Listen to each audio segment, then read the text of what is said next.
ഷിംജിത മുസ്തഫ ഇപ്പോൾ പിടിയിലായിരിക്കുകയാണ്. പോലീസ് ആത്മഹത്യാ പ്രേരണാകുറ്റം ചുമത്തിയാണ് കേസെടുത്തത്. പോലീസ് കാണേണ്ടി വരും. കാരണം അതീവ രഹസ്യമായി സ്വകാര്യ വാഹനത്തിൽ വരെ കൊണ്ടുവരുന്നു. പത്രമാധ്യമങ്ങൾ അറിയിക്കുന്നില്ല, ഇവിടുത്തെ CI ഫോൺ എടുക്കുന്നില്ല, SI ഫോൺ എടുക്കുന്നില്ല, ആരും ഫോൺ എടുക്കുന്നില്ല. അവരെ ആരും അറിയാതെ കൊയിലാണ്ടി ഹോസ്പിറ്റലിൽ പോയി മെഡിക്കൽ എടുക്കുന്നു. ഇപ്പൊ ഞാൻ മനസ്സിലാക്കുന്നത് നേരെ കുന്നമംഗലം കോടതിയിൽ ഹാജരാക്കുന്നു. അത് പ്രതിയെ രക്ഷപ്പെടുത്താനുള്ള പോലീസിന് അതിരഹസ്യമായി എന്തിനാ അങ്ങനെ ഷിംജിതേനെ ഒടുവിൽ അറസ്റ്റ് ചെയ്തിരിക്കുകയാണ് സുഹൃത്തുക്കളെ കേരള പോലീസ്. നമ്മളെ കഴിഞ്ഞ ദിവസങ്ങളിലെ വീഡിയോസ് ഒക്കെ ചെയ്ത ടൈമിൽ പറഞ്ഞിട്ടുണ്ടായിരുന്നു ഈ ഷിംജിതേനെ പറ്റിയിട്ട് മോശമായിട്ട് വാക്കുകളൊന്നും പറയരുത് അവൾക്കൊപ്പം എന്ന് പറഞ്ഞിട്ട് ചില ആളുകൾ വന്ന് കമന്റ് ബോക്സിൽ പറഞ്ഞിട്ടുണ്ടായിരുന്നു. അപ്പം നമ്മൾ പറഞ്ഞിരുന്നു ഇങ്ങനെ ഈ തന്തയില്ലായ്മ കാണിച്ച് റീച്ചിന് വേണ്ടിയിട്ട് ഒരു മനുഷ്യനെ കൊന്നു കളഞ്ഞ് ഇവളെ കെട്ടിപ്പിടിച്ച് ഉമ്മ കൊടുക്കണമെന്ന്. ഏതാണ്ട് അതുപോലത്തെ ഒരു പരിപാടിയാണ് ഇന്ന് കേരള പോലീസ് ഇവിടെ കാണിച്ചിരിക്കുന്നത്. ഇവളെ കൊണ്ടുവന്നേക്കുന്ന ഒരു സ്വകാര്യ വാഹനത്തിലാണ്. അതായത് കേരള പോലീസിന് വണ്ടിയൊന്നും ഇല്ലല്ലോ.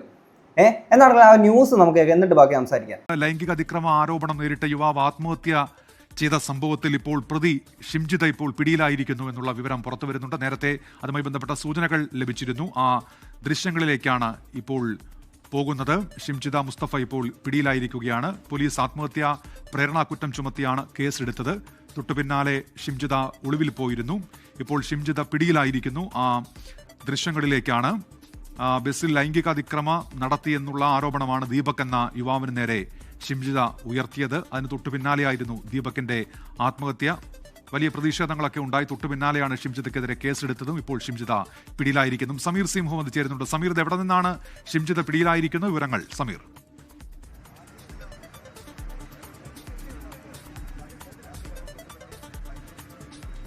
ഉന്മേഷ്, വടകരയിലെ ബന്ധു വീട്ടിൽ നിന്നാണ് ഷിംജിതയെ പോലീസ് അറസ്റ്റ് ചെയ്തിരിക്കുന്നത്. ഇപ്പോൾ വൈദ്യപരിശോധനയ്ക്കായി കൊണ്ടുവന്നിരിക്കുകയാണ്. കൊയിലാണ്ടി താലൂക്ക് ആശുപത്രിയിലേക്കാണ് കൊണ്ടുവന്നിരിക്കുന്നത്. അതിനുശേഷമായിരിക്കും ഇവരെ കോഴിക്കോട് മെഡിക്കൽ കോളേജിലേക്ക് കൊണ്ടുവരിക. ഇവിടെ എത്തിച്ചുകൊണ്ട് പോലീസ് സ്റ്റേഷനിലേക്ക് എത്തിച്ചുകൊണ്ടായിരിക്കും കൂടുതൽ തെളിവെടുപ്പും ചോദ്യം ചെയ്യൽ ഉൾപ്പെടെയുള്ള നടപടിയിലേക്കും നീങ്ങുക. ഇതിൽ ഏറ്റവും പ്രധാനപ്പെട്ട കാര്യം ഈ മൊബൈൽ ഫോൺ കണ്ടെത്തുക എന്നുള്ളതാണ്. ആ നടപടിയിലേക്കാണ് അതുമായി ബന്ധപ്പെട്ട് പോലീസ് നീങ്ങുന്നത്. അതിൽ ഏറ്റവും പ്രധാനപ്പെട്ടത് ആ ദൃശ്യങ്ങളാണ്. അതായത് ദീപകിന്റെ ദൃശ്യങ്ങൾ ഇവർ ഫോണിൽ ചിത്രീകരിച്ചു. ആ ചിത്രീകരിച്ച ദൃശ്യങ്ങളാണ്. ഉന്മേഷ്, ഒരു സ്വകാര്യ വാഹനത്തിലാണ് ഇപ്പോൾ പോലീസ് ഈ പ്രതിയുമായി വരുന്നത്. കൊയിലാണ്ടിയിൽ എത്തിച്ചുകൊണ്ട് അവരുടെ വൈദ്യപരിശോധന പൂർത്തിയാക്കിയിട്ടുണ്ട്. പിന്നീട് ഇപ്പോൾ കോഴിക്കോട് സ്വകാര്യ വാഹനത്തിലാണ് ഇവളെ കൊണ്ടുവന്നേക്കുന്നത്. സ്വകാര്യ വാഹനത്തിൽ ഇവളുടെ പർദ്ദയൊക്കെ ഇട്ടുകൊണ്ട് ഇവളുടെ മുഖം അല്ലെങ്കിൽ ഇവളെ ആരും തിരിച്ചറിയാത്ത രീതിയിൽ ഇങ്ങനെയാണ് കേരള പോലീസ് കൊണ്ടുവന്നിരിക്കുന്നത്. കഴിഞ്ഞ ദിവസങ്ങളിൽ ഈ രാഹുൽ മാങ്കോട്ടത്തിനെ അറസ്റ്റ് ചെയ്തിട്ട് ഇവിടെ പത്തനംതിട്ട ജനറൽ ഹോസ്പിറ്റലിനെ കൊണ്ടുവന്നപ്പോൾ രാഹുൽ മാങ്കോട്ടത്തിന് മുഖം മൂടിയോ കാര്യങ്ങളൊന്നും ഇട്ട് കൊടുത്തിട്ടുണ്ടായിരുന്നില്ല. പ്രൈവറ്റ് വാഹനത്തിലല്ല വന്നത്, കേരള പോലീസിന്റെ വാഹനത്തിൽ തന്നെയായിരുന്നു കൊണ്ടുവന്നിട്ടുണ്ടായിരുന്നത്. പക്ഷേ ഇവിടെ ഈ ഒരു കേസിൽ ഇവൾ ഒരു പെണ്ണായതുകൊണ്ട് അല്ലെങ്കിൽ UDF സ്ഥാനാർത്ഥി അല്ലെങ്കിൽ വാർഡ് മെമ്പർ അങ്ങനെ കുറെ സംഭവങ്ങളൊക്കെ ആയിരുന്നല്ലോ ഇവളെ എന്തിന്റെ പേരിലാണ് ഇപ്പോൾ ഇങ്ങനെ സ്വകാര്യ വാഹനത്തിൽ ഇങ്ങനെ കവർ ചെയ്തുകൊണ്ടൊക്കെ കൊണ്ടുവരേണ്ട ഒരു ആവശ്യകത എന്താണ്?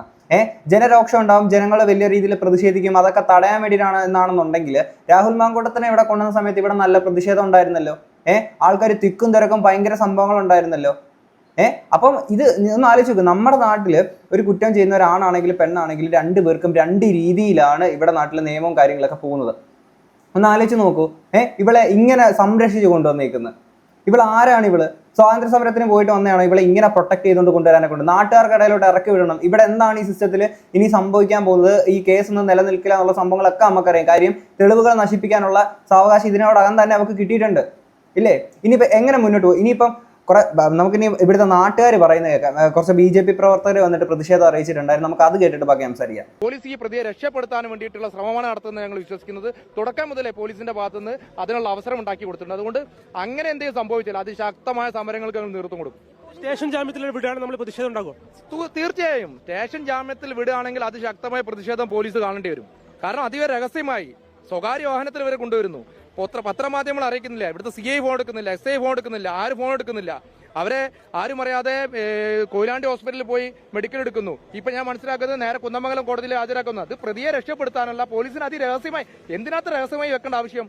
പത്രമാധ്യമങ്ങൾ അറിയിക്കാതെ ഇവിടുത്തെ ജനങ്ങളെ അറിയിക്കാതെ കേരളം മൊത്തം ചർച്ച ചെയ്യപ്പെട്ട ഒരു വിഷയത്തിനകത്ത് അധികം രഹസ്യമായി ഇത്ര നിങ്ങൾ എവിടെയും കേട്ടിട്ടുണ്ട്? സ്വകാര്യ ഒളിക്കാനുള്ള കാരണം എന്താണ്? പോലീസിന് ഒളിക്കാനുള്ള കാരണം എന്താണ്? അതാണ് ഞങ്ങൾക്ക് അറിയാതെ. പോലീസ് എന്തിന് ഈ സ്വകാര്യ വാഹനത്തിൽ പോകുന്നത്? സ്വന്തമായ വാഹനം ഉണ്ടല്ലോ, ആരും അറിയിക്കുന്നില്ല. ബിജു, ഈ സ്വകാര്യ വാഹനത്തിൽ കൊണ്ടുവരുന്ന ദൃശ്യങ്ങൾ, ഇപ്പോൾ മുഖാവരണം അണിഞ്ഞ് കൊണ്ടുവരുന്ന ദൃശ്യങ്ങളൊക്കെ തന്നെ അത് പോലീസ് നടപടികളുടെ ഭാഗമാണോ? ഇനി ഇതിനകത്ത് ഒരു തിരിച്ചറിയൽ പരേഡിന്റെ ആവശ്യമുണ്ടോ ഈ കേസിൽ? രണ്ടാമത്തെ കാര്യം, ഇനി പോലീസ് ജീപ്പിൽ കൊണ്ടുപോയി കഴിഞ്ഞാൽ അവിടെ ആള് കൂടും, അവിടെ പ്രതിഷേധങ്ങൾ ഉണ്ടാകുമെന്ന് കണ്ടുകൊണ്ടാണോ പോലീസ് സ്വകാര്യ വാഹനത്തിൽ കൊണ്ടുപോയത്?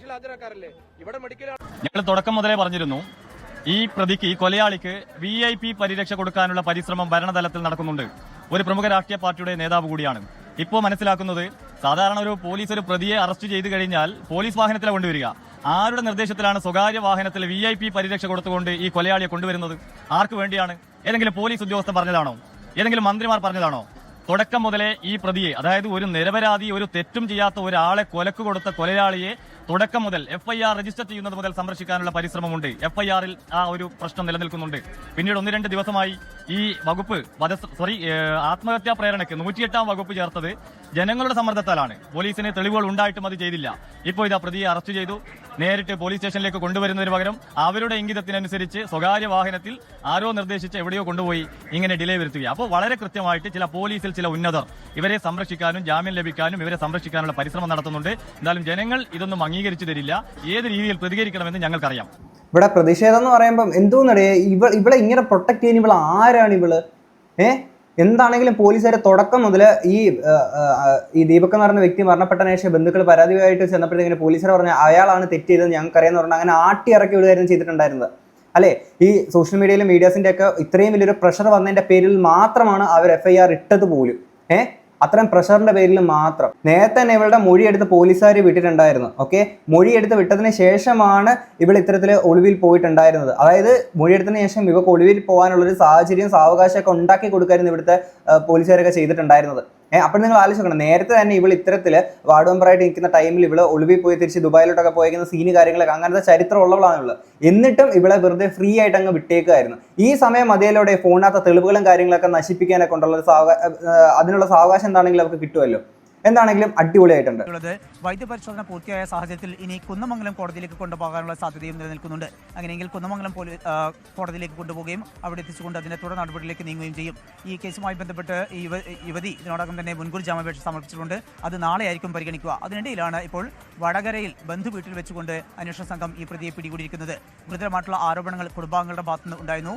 ഇത്രയധികം സമയം പിന്നിട്ടിട്ടും ഈ പ്രതിയെ പോലീസ് പിടികൂടിയില്ല. മാത്രമല്ല തെളിവുകൾ നശിപ്പിക്കാൻ സമയം നൽകി. ഇതിലേറ്റവും പ്രധാനപ്പെട്ട കാര്യം ദീപകിന്റെ ദൃശ്യങ്ങളാണ്. ആ ദൃശ്യങ്ങൾ പകർത്തിയ മൊബൈൽ ഫോൺ കണ്ടെടുക്കുക എന്നുള്ളതാണ്.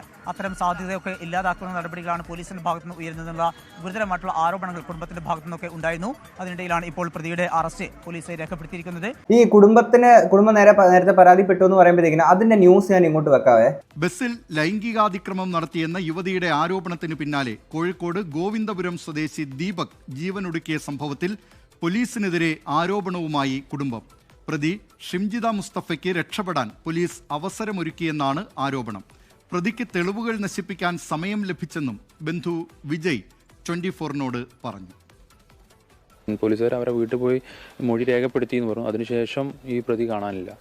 അപ്പം പ്രതിക്ക് ഒരു അവസരം കിട്ടിയ മാതിരി തന്നെ ഇത്രയും ദിവസം കൊണ്ട് അവർക്ക് തെളിവ് നശിപ്പിക്കാനുള്ള ഒരു അവസരം കിട്ടും എന്നുള്ളത് ഞങ്ങൾക്ക് തോന്നുന്നു. ഒരു സ്ത്രീക്കാണ് സംഭവിച്ചതെങ്കിൽ, ദീപക്കാണ് ഇങ്ങനെ ക്രൈം ചെയ്തതെങ്കിൽ ദീപക്കോ അല്ലെങ്കിൽ ഫാമിലിയോ ഇന്നിപ്പം എവിടെയാണ് ഉണ്ടാവുക? നിങ്ങളെ ആലോചിച്ചു. ഇങ്ങനെ ഒരു ഗ്യാപ്പ് കൊടുക്കുമോ? സമൂഹം കൊടുക്കുമോ? പോലീസ് കൊടുക്കുമോ? ഈ ദീപക്കിനും ദീപക്കിൻ്റെ അച്ഛനും അമ്മയ്ക്കും നീതി കിട്ടുമോ എന്നുള്ളത് കാര്യത്തിൽ ഇപ്പോൾ ഞങ്ങൾക്കൊരു പേടിയായി തുടങ്ങി. സമൂഹത്തിൽ എല്ലാവരും നമ്മളെ കൂടെ നിൽക്കുന്നുണ്ടെങ്കിൽ പോലും ഒരാളും ഈ കുട്ടിയുടെ ഒരു ഐഡന്റിറ്റിയും ഇന്നുവരെ റിലീവ് ചെയ്യുന്നില്ല. ഇപ്പോഴിതാ കോഴിക്കോട് എന്തായാലും പോലീസുകാർ നല്ലൊരു പരിപാടി തന്നെയായിരുന്നു കാണിച്ചിട്ടുണ്ടായത്. എന്താണെങ്കിലും അവർക്ക് ഈ തെളിവുകളൊക്കെ നശിപ്പിക്കാനോ അല്ലെങ്കിൽ ഒളിവിൽ പോകാനുള്ള ഒരു സാഹചര്യവും അങ്ങനെയുള്ള ഒരു സാവകാശമൊക്കെ നിങ്ങൾ ഉണ്ടാക്കി കൊടുത്തില്ല. പിന്നെ 6 കണ്ണി പൊടിയിടാനെ കൊണ്ടാണ് ഇപ്പം ഈ ഒരു രീതിയിൽ, അതും സ്വകാര്യ വാഹനം. നിങ്ങൾ ഇത്രയ്ക്ക് ഞാൻ ആലോചിക്കുന്നതാണ്, നിങ്ങൾ ഇത്രയൊക്കെ സഹായിച്ചു, നിങ്ങൾ പൊട്ടന്മാർ, ആൾക്കാർ, ജനങ്ങൾക്ക് ഇത് മനസ്സിലാവില്ല. നിങ്ങൾ സഹായിക്കാനെ കൊണ്ട് നിൽക്കുകയാണ് അല്ലെങ്കിൽ രക്ഷപ്പെടുത്താൻ നിൽക്കുകയാണെന്നൊക്കെ കേരളത്തിലെ ജനങ്ങൾക്ക് മനസ്സിലാവില്ല. എല്ലാവരും ഇത് പൊട്ടന്മാരാണോ? ഈ ഒരു വിഷയമാണെങ്കിൽ ഇന്ത്യ ഒട്ടാകെ തന്നെ, അതായത് നോർത്ത് ഇന്ത്യയിലോട്ട് പല ക്രിയേറ്റേഴ്സ് ഈ ഒരു വിഷയത്തെ പറ്റിയൊക്കെ സംസാരിക്കുക. അത്രയും സെൻസിറ്റീവ് ആയിട്ട് അല്ലെങ്കിൽ അത്രയും ആളുകളോട്ട് എത്തിയേക്കുന്ന ഒരു പ്രശ്നമായിരുന്നു ഇത്. അങ്ങനെ ഒരു വിഷയമാണിത്. എന്നിട്ട് നിങ്ങൾ ഒരുമാതിരി നമ്മളെ എല്ലാവരും ഒരുമാതിരി കോമാളികളാക്കുന്ന രീതിയിൽ സ്വകാര്യ വാഹനത്തിൽ കൊണ്ടുവന്ന് എത്രയും മൂടിക്കെട്ടി കൊണ്ടുവന്നതൊക്കെ പറയുമ്പോൾ പോട്ടെ, മൂടിക്കെട്ടി കൊണ്ടുവന്ന് നിങ്ങൾ പ്രശ്നം ഉണ്ടാവേണ്ട എന്നൊക്കെ പറഞ്ഞ് അതൊക്കെ പൊക്കോട്ടെ. ഈ സ്വകാര്യ വാഹനത്തിൽ കൊണ്ടുപോയി കേരള പോലീസിന് സ്വന്തമായിട്ട് വണ്ടിയില്ലേ? എന്നിട്ട് ഇവർ കാണിച്ചേക്കുന്ന വേറൊരു കോമഡി ഉണ്ടായിരുന്നു. നമുക്ക് അതോടെ ഒന്ന് കാണാം. സമീർ സി മുഹമ്മദ് ഒരു വിവരം റിപ്പോർട്ട് ചെയ്യുന്നുണ്ട്. ഈ കേസിലെ പ്രതി ഷിംജിതയ്ക്കായി ലുക്കൌട്ട് നോട്ടീസ് പുറത്തിറക്കിയെന്നതാണ്. കോഴിക്കോട് മെഡിക്കൽ കോളേജ് പോലീസാണ് ലുക്കൌട്ട് നോട്ടീസ് പുറപ്പെടുവിച്ചത്. വിവരങ്ങളുമായി കോഴിക്കോട് നിന്ന് സമീർ സി മുഹമ്മദ് ചേരുന്നു. സമീർ സി മുഹമ്മദ്, ഷിംജിത വിദേശത്തേക്ക് കടന്നിരിക്കാം എന്നുള്ള സാധ്യത അന്വേഷണ സംഘം തള്ളുന്നില്ല. അക്കാര്യത്തിലൊക്കെ അന്വേഷണം നടക്കുകയാണ്. അതിനിടെയാണ് ഇങ്ങനെ ഇവിടെ നിന്ന് കടന്നു കളയാതിരിക്കാനുള്ള ലുക്കൌട്ട് നോട്ടീസ് പുറപ്പെടുവിച്ചിരിക്കുന്നത്. എന്തൊക്കെയാണ് കൂടുതൽ വിശദാംശങ്ങൾ? ലുക്കൌട്ട് നോട്ടീസ് ആരെ ബോധ്യപ്പെടുത്താനെ കൊണ്ട്? ഇവിടുത്തെ ഈ വിഷയം വന്ന ആ തുടക്ക സമയങ്ങളിൽ മുതൽ തന്നെ ഇവിടെ മീഡിയാസ് പോലും ഇവരുടെ ഫോട്ടോയോ പേരോ ഒക്കെ പുറത്ത് പറയാനെ കൊണ്ട് മടിച്ചിട്ടുണ്ടായിരുന്നു. കഴിഞ്ഞ ദിവസങ്ങളാണ് ഫോട്ടോയും വീഡിയോയും ഇവരുടെ പേരും ഒക്കെ പറഞ്ഞു. എപ്പോഴും പല ആളുകൾ പേര് പോലും പറയാനെ കൊണ്ട് മടിക്കുന്നുണ്ടായിരുന്നു. എന്നിട്ട് ലുക്ക് നോട്ടീസ് ഇത് തുടക്ക സമയത്ത് ഇപ്പോൾ ഈ കേസിൽ ഒരു ആണിന്റെ പേരാണ് വന്നതെന്നുണ്ടെങ്കിൽ തുടക്ക ദിവസം തന്നെ ഇവന്റെ വീട്ടിലോട്ടൊരു ഡ്രോണും പറത്തി അവന്റെ വീട്ടിലോട്ട് കയറി കാര്യങ്ങൾ ചെയ്യുന്നുണ്ട്. ഇനി ഇവിടുത്തെ മീഡിയാസിന്റെ കാര്യം, നിങ്ങൾ മീഡിയാസ് അന്ന് ദിലീപിന്റെ വീടിന്റെ മണ്ടക്കുള്ള ഡ്രോൺ പറത്തി അങ്ങനെ കുറെ കാര്യങ്ങൾ ചെയ്തു. ദീപക് എന്ന് പറയുന്ന വ്യക്തിയുടെ വീട്ടിലോട്ട് ചെന്ന് അവര് അത്രയും സങ്കടത്തിൽ നിൽക്കുന്ന അമ്മയുടെ അച്ഛൻ്റെ ഒക്കെ ബൈറ്റ് കാര്യങ്ങളൊക്കെ നിങ്ങൾ എടുത്തിട്ടുണ്ടായിരുന്നു. അത്രയൊക്കെ നിങ്ങൾ ചെയ്തേക്കുന്ന ആൾക്കാരാണെന്നുണ്ടെങ്കിൽ തൊട്ടപ്പുറത്ത് ഇവളുടെ വീട്ടിലോട്ട് ആ പരിസരത്ത് പോയിട്ട് എടുക്കുക, അങ്ങനത്തെ ബൈറ്റ് എടുക്കേണ്ട കുറെ സാധനങ്ങളൊക്കെ നിങ്ങളുടെ ഭാഗത്തുനിന്ന് ചെയ്യാൻ പറ്റുമായിരുന്നല്ലോ നിങ്ങൾക്ക്. ഇവിടെ ഒരാണായിരുന്നെങ്കിൽ നിങ്ങളത് ചെയ്തേനെ. അവന്റെ വീട്ടു ചരിത്രം, അവന്റെ കുടുംബ ചരിത്രം, അവന്റെ തലമുറകൾക്ക് മുന്നേ ഉള്ള ചരിത്രം ഒക്കെ എടുത്ത് പുറത്തിട്ടേനെ. പക്ഷെ ഇവിടെ ഒരു പെണ്ണായതുകൊണ്ട് നിങ്ങൾ അങ്ങനത്തെ കാര്യം മീഡിയാസ് ആണെങ്കിലും ചെയ്തിട്ടില്ല. പ്രതി നാടുവിടാനുള്ള സാധ്യത കണക്കിലെടുത്തുകൊണ്ട് തന്നെയാണ് പോലീസ് അത്തരമൊരു നടപടിയിലേക്ക് കടന്നിരിക്കുന്നത്. Lookout notice പുറപ്പെടുവിച്ചിരിക്കുന്നു. ഇന്നലെ ഇതുമായി ബന്ധപ്പെട്ടുള്ള നടപടിക്രമങ്ങൾ ഉണ്ടായിരുന്നു. എന്നാൽ അതുമായി ബന്ധപ്പെട്ട് സിറ്റി കമ്മീഷണറുടെ കൂടി അനുമതി ലഭിക്കുകയും അതേ തുടർന്നാണ് ഇപ്പോൾ ഇത്തരമൊരു നടപടിയിലേക്ക് നീങ്ങുകയും ചെയ്തിരിക്കുന്നത്. പ്രതി നാടുവിടാനുള്ള സാധ്യത കണക്കിലെടുത്തുകൊണ്ടാണ് മെഡിക്കൽ കോളേജ് പോലീസ് ഇത്തരമൊരു നടപടിയിലേക്ക് നീങ്ങിയിരിക്കുന്നത്. പ്രധാനപ്പെട്ട റെയിൽവേ സ്റ്റേഷൻ അതുപോലെ തന്നെ വിമാനത്താവളം ഉൾപ്പെടെയുള്ള ഇടങ്ങളിലേക്ക് ഇതുമായി ബന്ധപ്പെട്ടുള്ള വിവരങ്ങൾ കൈമാറാനാണ് ഇപ്പോൾ അന്വേഷണ സംഘം തീരുമാനിച്ചിരിക്കുന്നത്. ഇവർ ഈ സംഭവത്തിന് ശേഷം അവരുടെ മൊഴി രേഖപ്പെടുത്തിയിരുന്നു. വടകര ചോറോടുള്ള വീട്ടിലെത്തിക്കൊണ്ടാണ് അന്വേഷണ സംഘം മൊഴി രേഖപ്പെടുത്തിയത്. പിന്നീട് അറസ്റ്റ് രേഖപ്പെടുത്തുന്ന ഘട്ടത്തിലേക്ക്, അതായത് കേസെടുത്തതിന് പിന്നാലെയാണ് ഇവിടെ മൊബൈൽ ഫോൺ സ്വിച്ച് ഓഫ് ആക്കുന്നു. അതോടൊപ്പം തന്നെ ആ വീട്ടിൽ നിന്ന് അവർ അപ്രത്യക്ഷമാവുകയും ചെയ്തു. ആദ്യഘട്ടത്തിൽ അഭിഭാഷകനുമായി കൂടിക്കാഴ്ച നടത്തിക്കൊണ്ട് മുൻകൂർ ജാമ്യത്തിലുള്ള ശ്രമത്തിലാണെന്നും അതിന്റെ ഭാഗമായിക്കൊണ്ട് മറ്റിടങ്ങളിലേക്ക് മാറിയതാണ് എന്നുള്ള വിവരങ്ങളാണ് പോലീസ് ലഭിച്ചിരുന്നത്. എന്നാൽ ഇപ്പോൾ അത്തരത്തിലുള്ള വിവരങ്ങൾക്കപ്പുറത്തെ മറ്റൊന്നും പോലീസിന് കണ്ടെത്താൻ കഴിഞ്ഞില്ല. ആ ഒരു വേളയിലാണ് ഈ പ്രതിക്കായിക്കൊണ്ട് ഇപ്പോൾ ലുക്കൌട്ട് നോട്ടീസ് പോലീസ് പുറപ്പെടുവിച്ചിരിക്കുന്നത്. ഇതോടൊപ്പം തന്നെയാണ് ഈ കുടുംബം ഇതുമായി ബന്ധപ്പെട്ട് ദീപകിന്റെ കുടുംബം ഗുരുതരമായിട്ടുള്ള ആരോപണങ്ങളുമായി പോലീസിനെതിരെ എത്തുന്നു. ഏറ്റവും പ്രധാനപ്പെട്ട കാര്യം ദീപകിന്റെ എന്ന് പറഞ്ഞുകൊണ്ട് ദീപക് അവഹേളിച്ചു എന്ന് ആരോപിച്ചുകൊണ്ട് ഈ യുവതി പോസ്റ്റ് ചെയ്തിട്ടുള്ള ആ ദൃശ്യങ്ങളാണ്. അതിന്റെ ഒറിജിനൽ കണ്ടെത്തണമെങ്കിൽ ആ യുവതിയുടെ ഷിംജിതയുടെ ഫോൺ കണ്ടെത്തേണ്ടതുണ്ട്, ആ ദൃശ്യങ്ങൾ പരിശോധിക്കേണ്ടതുണ്ട്. എന്നാൽ ഈ സംഭവം ഉണ്ടാവുകയും ഇത്രയധികം സമയം കഴിയുകയും ചെയ്ത സാഹചര്യത്തിൽ ഈ പ്രതിയെ കണ്ടെത്താൻ പോലും പോലീസിന് കഴിഞ്ഞിട്ടില്ല. അതുകൊണ്ട് തന്നെ ഈ സമയത്തിനകം ഈ ദൃശ്യങ്ങൾ നശിപ്പിച്ചിട്ടുണ്ടാകാം, അതുപോലെ തന്നെ ഈ മൊബൈൽ ഫോൺ നശിപ്പിച്ചിട്ടുണ്ടാകാം. അങ്ങനെ വന്നു കഴിഞ്ഞാൽ ഒരിക്കലും ഈ കുടുംബത്തിന് നീതി ലഭിക്കില്ല, ദീപകിന്റെ കുടുംബത്തിന് നീതി ലഭ്യമാകില്ല. അത്തരമൊരു സാഹചര്യത്തിലേക്ക് പോലീസ് കൊണ്ടെത്തിച്ചു എന്നുള്ള ഗുരുതരമായിട്ടുള്ള ആരോപണം കൂടി ദീപകിന്റെ കുടുംബം മുന്നോട്ട് വെക്കുന്നുണ്ട്. അതുമായി ബന്ധപ്പെട്ടാണ് ബന്ധുക്കളുടെ പ്രതികരണം കൂടി വരുന്നത്. കേരള പോലീസിന് അടുത്തൊരു പൊന്തോലോടെ ആയിട്ടുണ്ട് കേട്ടോ. എന്താണെങ്കിലും നമുക്കൊക്കെ എതിരെ, അതായത് ഷിംജയ്ക്കെതിരെയൊക്കെ അല്ലെങ്കിൽ ശ്രീലക്ഷ്മി അർക്കലിനൊക്കെ എതിരെ സംസാരിച്ചതിൻ്റെ പേരിൽ നമുക്കെതിരെ പോലീസ് കംപ്ലൈൻറ്റ് കാര്യങ്ങളൊക്കെ ആയിട്ടുണ്ട്. അപ്പോൾ അതിനകത്ത് നിങ്ങൾ ഇതുപോലെ തന്നെ നമ്മളെ സ്വകാര്യ വാഹനത്തിൽ AC ഒക്കെ ഇട്ട് ഇതുപോലെ മൂടിക്കെട്ടിക്കൊണ്ടൊക്കെ ആയിരിക്കും നിങ്ങൾ കൊണ്ടുപോകുക, അല്ലെങ്കിൽ എല്ലാവരുടെയും മുന്നിൽ കൂടി ഇങ്ങനെ ആയിരിക്കും. അത് നമുക്കറിയത്തില്ല. ഓക്കെ, നമ്മുടെ നാട്ടിൽ പെണ്ണിനും ആണിനും 2 നിയമം അടിപൊളിയായിട്ടുണ്ട്. അടിപൊളി എന്ന് വെച്ചാൽ കിഡിലുമായിട്ടുണ്ട്. നിങ്ങളൊരു കാര്യം മനസ്സിലാക്കുക, ഇന്ത്യയിലെ തന്നെ ഏറ്റവും ബ്രില്യൻ ഫോഴ്സാണ് കേരള പോലീസ് എന്ന് പറയുന്നത്. പക്ഷേ ഈ കേരള പോലീസിന്, ഈ സേനയ്ക്ക് മൊത്തത്തിൽ നാണക്കേട് ഉണ്ടാക്കുന്ന രീതിയിൽ ഇതിനകത്ത് നിന്ന് പ്രവർത്തിച്ചിരിക്കുന്ന ആൾക്കാരുണ്ടല്ലോ. എന്തുവാണ് നിങ്ങളെയൊക്കെ പറയേണ്ടുന്നത്? അന്വേഷണ ഉദ്യോഗസ്ഥർ നിങ്ങളെയൊക്കെ വിശ്വസിച്ചാണ് നമ്മൾ ഈ ഒരു നാട്ടിൽ ജീവിക്കുന്നത്. അതേ നിങ്ങൾ തന്നെ ആണിനും പെണ്ണിനും 2 രീതിയിൽ 2 നീതി നടപ്പാക്കിയിട്ട് നിങ്ങൾ ഈ പ്രവർത്തിക്കുന്ന കാണിക്കുമ്പോൾ എന്താണ്? ഇനി ഇവളുടെ അടുത്ത് പറയാനുള്ളതെന്ന് വെച്ച് കഴിഞ്ഞാൽ, ഇവള് എന്താണെങ്കിലും ഇതിൻ്റെ ഇടയിലെ തെളിവ് നശിപ്പിക്കുകയോ അങ്ങനത്തെ കാര്യങ്ങളൊക്കെ ആയിട്ട് ഇനി മുന്നോട്ട് ഇവക്കെതിരെ അല്ലെങ്കിൽ ഇവൾക്കെതിരെ എന്ത് നടപടിയാണ് ഉണ്ടാവുക എന്നുള്ളത് നമുക്കറിയത്തില്ല. എന്ത് ശിക്ഷയാണ് കിട്ടുക എന്നുള്ളത് അറിയത്തില്ല. അല്ലെങ്കിൽ വെറുതെ ഊരി പോകുക എന്നുള്ളത് നമുക്കറിയത്തില്ല. അങ്ങനെ ഊരി പോവുകയാണെങ്കിൽ നീ ഒരു കാര്യം മനസ്സിലാക്കുക, കേരളത്തിലെ ജനങ്ങൾ ഒട്ടാകെ 99.5% കുറെ നാറികളുണ്ട് നിന്നെ സപ്പോർട്ട് ചെയ്തുകൊണ്ട് നിൽക്കുന്നത്. അവരില്ലാത്ത ബാക്കി ഇത്ര ആൾക്കാർ നിന്നെ കാർക്കിച്ച് തുപ്പും. ഓക്കെ, ഇനി കഴിഞ്ഞ ദിവസങ്ങളിൽ ആ ബസ്സിനകത്തുള്ള CCTV വിഷ്വൽസ് പുറത്ത് വന്നിട്ടുണ്ടായിരുന്നേ. ആ വിഷ്വൽസ് ഞാൻ ഇവിടെ സൈഡിലോട്ട് ഞാൻ പ്ലേ ചെയ്യാം. അപ്പം ഇതിനകത്ത് ആരും അങ്ങനെ പരാതി പറയുകയോ, ഡ്രൈവർമാരും പിന്നെ കണ്ടക്ടറൊക്കെ പറഞ്ഞിട്ടുണ്ടായിരുന്നു ഇതിനകത്ത് അങ്ങനത്തെ പ്രശ്നങ്ങളോ ബുദ്ധിമുട്ടുകളോ ഒന്നും ഉണ്ടായിട്ടില്ല എന്നുള്ളത്.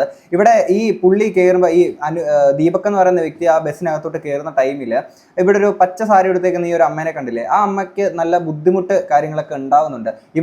ഇവളുടെ വീഡിയോക്കകത്ത് എന്താണ് ഇവള് പറഞ്ഞത്? അതായത് ഫ്രണ്ടിൽ നിൽക്കുന്ന ഒരു സ്ത്രീക്കൊക്കെ ആണെങ്കിൽ ഇതുപോലെ ബുദ്ധിമുട്ടുണ്ടാവുന്ന ഞാൻ കണ്ടു, ഇങ്ങനെ ഇയാൾ റോങ് ആയിട്ട് പെരുമാറുന്ന കണ്ടു, അതാണ് ഞാൻ പെട്ടെന്ന് ക്യാമറ ഓൺ ചെയ്ത് തൊലിച്ചുകൊണ്ടിരുന്നതെന്നൊക്കെയുള്ളതാണ് ഈ പൊന്നുമോളാണെങ്കിൽ പറഞ്ഞിട്ടുണ്ടായിരുന്നത് അല്ലേ? നിങ്ങൾ നോക്ക്, കൺജസ്റ്റഡ് ആയിട്ടുള്ളൊരു ബസ്സാണ്, അത്രയും തിരക്കാണ്. ഈ തിരക്കുള്ള ബസ്സുകളിൽ നിങ്ങളും കയറിയിട്ടില്ലേ? ആ മനുഷ്യൻ ഫ്രണ്ടിൽ കൂടെ കയറി ബാക്കിലോട്ട് പോവാണ്. ആ സമയത്ത് ദേഹത്ത് അങ്ങോട്ടും ഇങ്ങോട്ടും തട്ടുമുട്ടൊക്കെ സ്വാഭാവികമായിട്ട് ഉണ്ടാവുന്നതല്ലേ?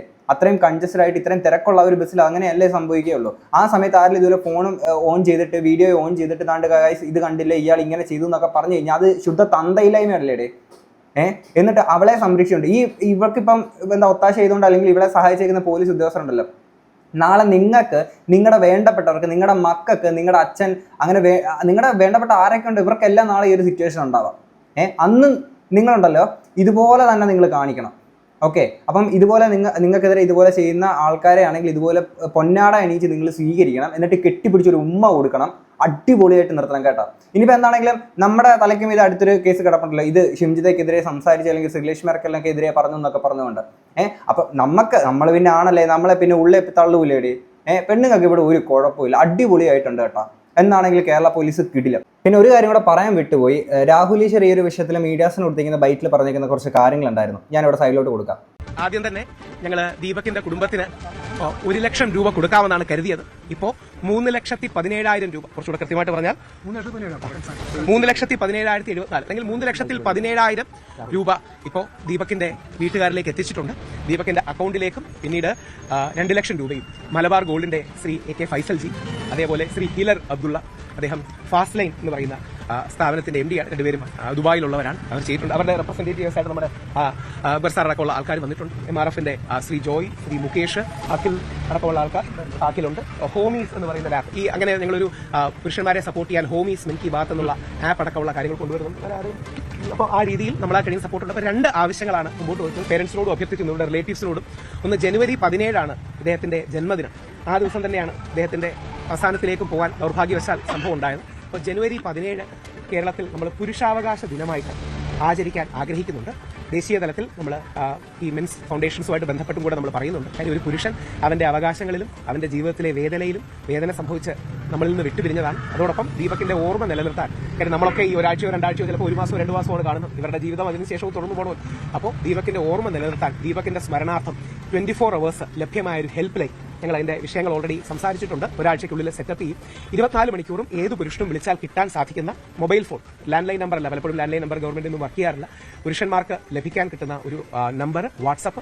അതിൽ വിളിക്കുമ്പോൾ പുരുഷന്മാർക്ക് ആദ്യഘട്ടത്തിൽ തീർച്ചയായിട്ടും, അതായത് അവർ സംസാരിക്കുമ്പോൾ ഫ്രീ ആയിട്ട് അവരെ ഒരു ലോയറുടെ അടുത്തേക്ക്, ഒരു ഡോക്ടറുടെ അടുത്തേക്ക്, അല്ലെങ്കിൽ ലൈഫ് കോച്ചും ലീഗൽ കോച്ചിലേക്കും സപ്പോർട്ട് ചെയ്യാനുള്ളൊരു മിഷൻ മെൻസ് കമ്മീഷന്റെ ഭാഗത്തു നിന്നുള്ളൊരു എഫേർട്ടുണ്ട്. അതിന് വ്യത്യസ്ത സംഘടനകളോട്, MRF അടക്കമുള്ള സംഘടനകളോട് സഹകരിച്ച് നമ്മൾ പോകുന്നുണ്ട്. അതോടൊപ്പം ഇമ്പോർട്ടന്റ് ആയി നേരത്തെ ഇവിടുത്തെ രാഷ്ട്രീയ പ്രാതിനിധ്യം അടക്കമുള്ള ആൾക്കാർ പറഞ്ഞത്, നിങ്ങൾ ഈ വീട്ടിൽ വരുന്നത് പോലെ തന്നെ ഈ പെൺകുട്ടിയുടെ വീട് അന്വേഷിച്ചെത്താൻ നിങ്ങൾക്ക് ഒരു ബുദ്ധിമുട്ടില്ല. അപ്പോൾ ആ പെൺകുട്ടിയുടെ കൂടെ കാര്യങ്ങൾ കണ്ടുപിടിക്കണം. തൽക്കാലം അവർ അബ്സ്കോണ്ടിംഗ് ആണെന്നാണ് മനസ്സിലാക്കുന്നത്. പോലീസ് ഇതുവരെ അറസ്റ്റ് ചെയ്തിട്ടില്ല. ഒരു കാര്യം കൂടെ, ആ പെൺകുട്ടിയോടും ആർക്കും പ്രതികാരമല്ല ഉള്ളത്, പക്ഷേ നീതിയാണ് വേണ്ടത്. എത്രയും പെട്ടെന്ന് ഈ ഒരു മെൻസ് കമ്മീഷൻ അല്ലെങ്കിൽ പുരുഷ കമ്മീഷൻ വന്നില്ല എന്നുണ്ടെങ്കിലുണ്ടല്ലോ, ഇതുപോലത്തെ ഒരു അവസ്ഥയായിരിക്കും നമുക്ക് എല്ലാവർക്കും ഉണ്ടാവാൻ പോകുന്നത്. എന്താണെങ്കിലും കിടിലം അത്രേ പറയുള്ളൂ. കേരള പോലീസ് നിങ്ങൾ വൻ കിടിലം.